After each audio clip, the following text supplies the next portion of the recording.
क्या बुद्धिमानी कभी ताकत से ज्यादा मजबूत हो सकती है? तो चलिए आज हम इतिहास से एक ऐसी ही कहानी निकालते हैं जहां एक महान सम्राट और उनके सलाहकार के बीच की बातचीत हमें आज भी बहुत कुछ सिखाती है। तो सवाल ये उठता है कि अगर किसी बहुत शक्तिशाली लीडर को कोई कड़वी सच्चाई बतानी हो तो वो कैसे बताई जाए। ये एक ऐसी मुश्किल है जो सदियों से चली आ रही है, चाहे वो राजा का दरबार हो या आज का कोई मॉडर्न ऑफिस। मिलिए सम्राट अकबर से। अब देखिए, अकबर को महान सिर्फ इसलिए नहीं कहा जाता था कि उनका साम्राज्य बहुत बड़ा था या उनकी सेना बहुत मजबूत थी। नहीं, बल्कि इसलिए कि वो अपनी प्रजा की बहुत परवाह करते थे। वो विद्वानों, कवियों, कलाकारों सबकी बहुत इज्जत करते थे और हर धर्म का सम्मान करते थे। तो अकबर का दरबार मशहूर था अपने नवरत्नों के लिए, है ना? लेकिन उन सब में एक थे बीरबल, जो सम्राट के दिल के सबसे करीब थे। अकबर को बड़े टेढ़े मेढ़े सवाल पूछने का शौक था और बीरबल के पास हमेशा कोई न कोई ऐसा जवाब होता था जो बुद्धिमानी और हाजिर जवाबी से भरा होता था। तो चलिए पहली कहानी देखते हैं। इसे एक केस स्टडी की तरह समझिए जो हमें सलाह देने की कला सिखाती है। एक दिन अकबर दरबार में आए और एक ऐसा सवाल पूछा कि सब सन्न रह गए। जरा सोचिए, दरबार लगा है और बादशाह सलामत पूछ रहे हैं, अगर कोई मेरी मूंछ खींचे तो उसे क्या सजा मिलनी चाहिए? और ये कोई मजाक नहीं था, सवाल बड़ा गंभीर था। अब भाई दरबारियों ने तो वही किया जिसकी उम्मीद थी। एक से बढ़कर एक कठोर सजा सुनाने लगे। हर कोई बस बादशाह को खुश करने के लिए सबसे कड़ी सजा सुझा रहा था। और तभी बीरबल की बारी आई। उनका जवाब सुनकर तो मानो पूरे दरबार में सन्नाटा छा गया होगा। उन्होंने कहा, उसे मिठाई देनी चाहिए। मिठाई? भला ये क्या बात हुई? लेकिन रुकिए, बीरबल का तर्क तो सुनिए, कमाल का था। उन्होंने समझाया कि भाई इस दुनिया में बादशाह की मूंछ खींचने की हिम्मत कर ही कौन सकता है, सिवाय उनके अपने पोते के। ये जवाब सुनकर अकबर का दिल खुश हो गया। ये बुद्धिमानी और इमोशनल समझ की एक बेहतरीन मिसाल है। अच्छा, तो ये तो थी पहली कहानी। अब चलते हैं दूसरी केस स्टडी पर, जो और भी ज्यादा गहरी है। यहां सम्राट अकबर ने अपने दरबारियों के सामने एक और भी बड़ी चुनौती रख दी। एक दिन अकबर ने दरबार में पूछा, क्या आप लोग मानते हैं कि मैं ईश्वर से भी महान हूं? अब देखिए, अकबर कोई नासमझ तो थे नहीं। उन्हें झूठी तारीफ बिल्कुल पसंद नहीं थी।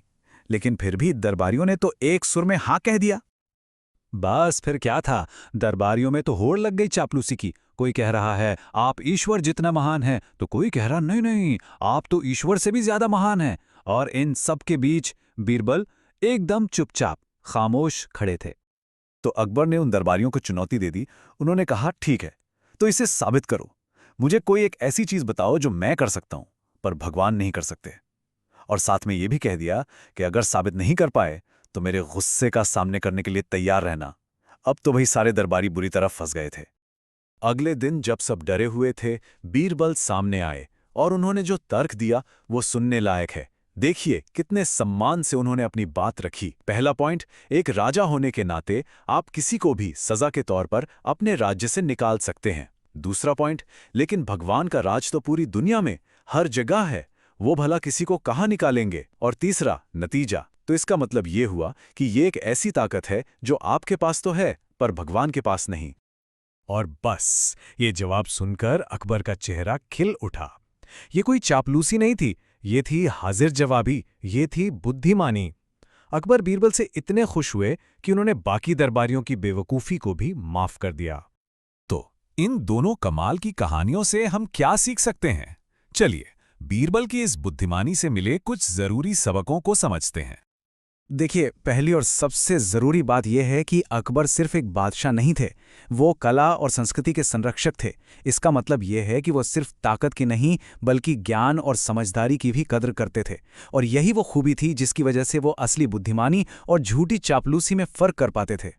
वहीं दूसरी तरफ वो बेचारे दरबारी, वो तो बुरी तरह फंस गए थे। सच बोलते तो बादशाह नाराज और झूठ बोलते तो साबित करना नामुमकिन।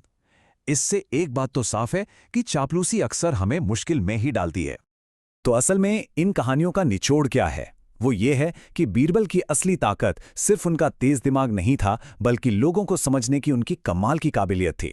उन्हें पता था कि कब तर्क से काम लेना है, कब भावनाओं को समझना है, और सबसे जरूरी, सच को इस तरह कैसे पेश करना है कि सामने वाला उसे सुन भी ले और समझ भी जाए। और आखिर में एक सवाल हम सबके लिए, आज की दुनिया में जहां चारों तरफ बस मीठी मीठी बातें और चापलूसी है, हमारे आसपास वो कौन है जो बीरबल की तरह हमें आईना दिखाने यानी कड़वा सच बताने की हिम्मत रखता है? जरा सोचिएगा इस बारे में।